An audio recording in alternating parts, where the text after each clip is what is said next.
Kubrick's work, there's always this allusion to Jesus Christ, Alex DeLarge and his three droogs, right? The three Jesus.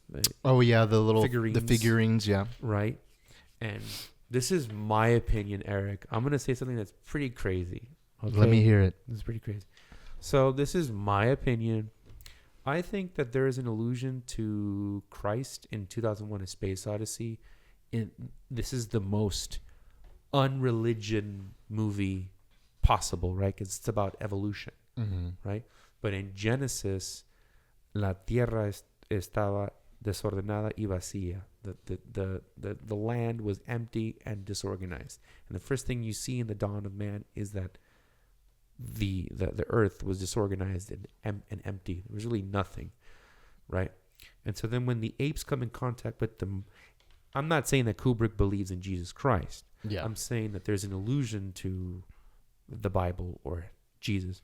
When the like monolith lands into the ground, right? Inert monolith, it looks like a cross. It looks like this thing that you can hang a person on. And then all the apes are surrounding the monolith the way that the people around Jesus Christ were when he, was crucified. Yeah.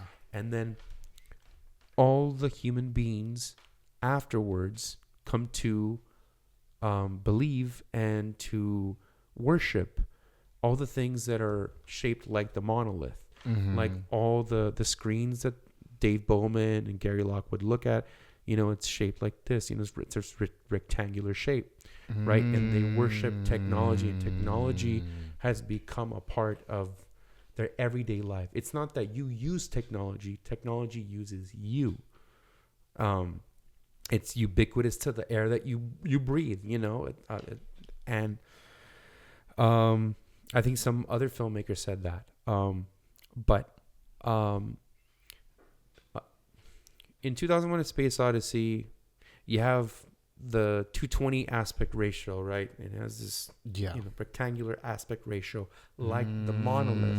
And the first thing that you see in the film is the black screen, right? When your eyes are wide shut, right?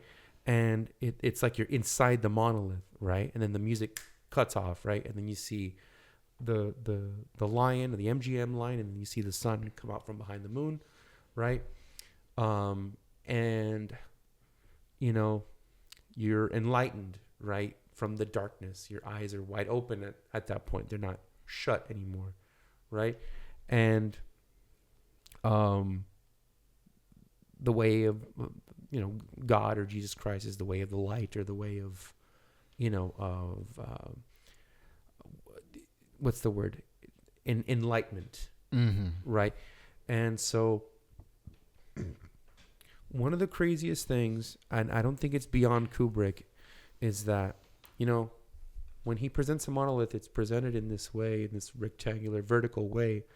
But the screen that you're watching the movie on is horizontal like that. So in my opinion, this is fucking crazy, right? But when you put the monolith and the screen together like that, okay, I see what you're saying. It looks like a fucking cross. I see what you're saying. And then at the ending of the movie, where Dave Bowman is sleeping on a bed and in eyes wide shut, he makes a reference to 2001: A Space Odyssey when he sees the old man. Tom Cruise goes to see the old man dead, and his daughter there wants to make out with Tom Cruise, right? And the man's on this deathbed. It looks like another reference to 2001: A Space Odyssey. The ending of A Clockwork Orange is another reference to 2001: A Space Odyssey. Alex on the bed. Alex on the bed, right? And then completely emasculated, right? Completely just like inert, right? When Dave Bowman escapes the room, he escapes through the monolith, right? To take him to the next stage of evolution. And the camera goes into the monolith like this, horizontally into something vertically. And when that happens, you create a cross. Yeah. Right? And then like when Dave Bowman, I remember very clearly when he's going through the Stargate sequence, he sees things vertically first, right? And then they change horizontally. And they change vertically, and then change horizontally, right? So he's fucking with your axis perception. Yeah. Kubrick, the greatest filmmaker before and after him. No one has beaten him. No one. I don't see anybody beating him. Yeah, I mean, also no one pushes filmmaking, and I mean back then, like, I mean, like Kubrick was using practical effects, right? But at the same time, he pushed it by using CGI. He was one of the first guys to use CGI, and I think he got an Academy Award for CGI, right? Or graphics or something, right? Kubrick got an award for special effects for 2001: A Space Odyssey. The special effects. The same, but the man who was really the creator of those special effects, right? The technician behind them, and he had some creative input. I think he goes by the name of, check this out, Blade Runner Special Effects. The same guy that did the special effects for Blade Runner did the special effects for 2001: A Space Odyssey. Douglas Trumbull. Mm-hmm. Douglas Trumbull did, the special effects for 2001, but Kubrick got the Oscar for the special effects. Oh, yeah, wow, yeah. I didn't know that. But really, like the technician, right? And he had some creative input on the special effects was Douglas Trumbull, but the film is directed by Stanley Kubrick. So at the end of the day, it's his say. This, I don't like this.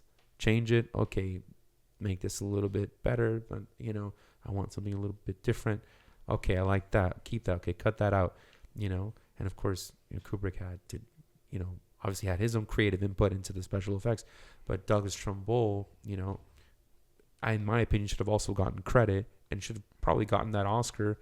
And Kubrick maybe should have gotten the Oscar for best film. Yeah, that year.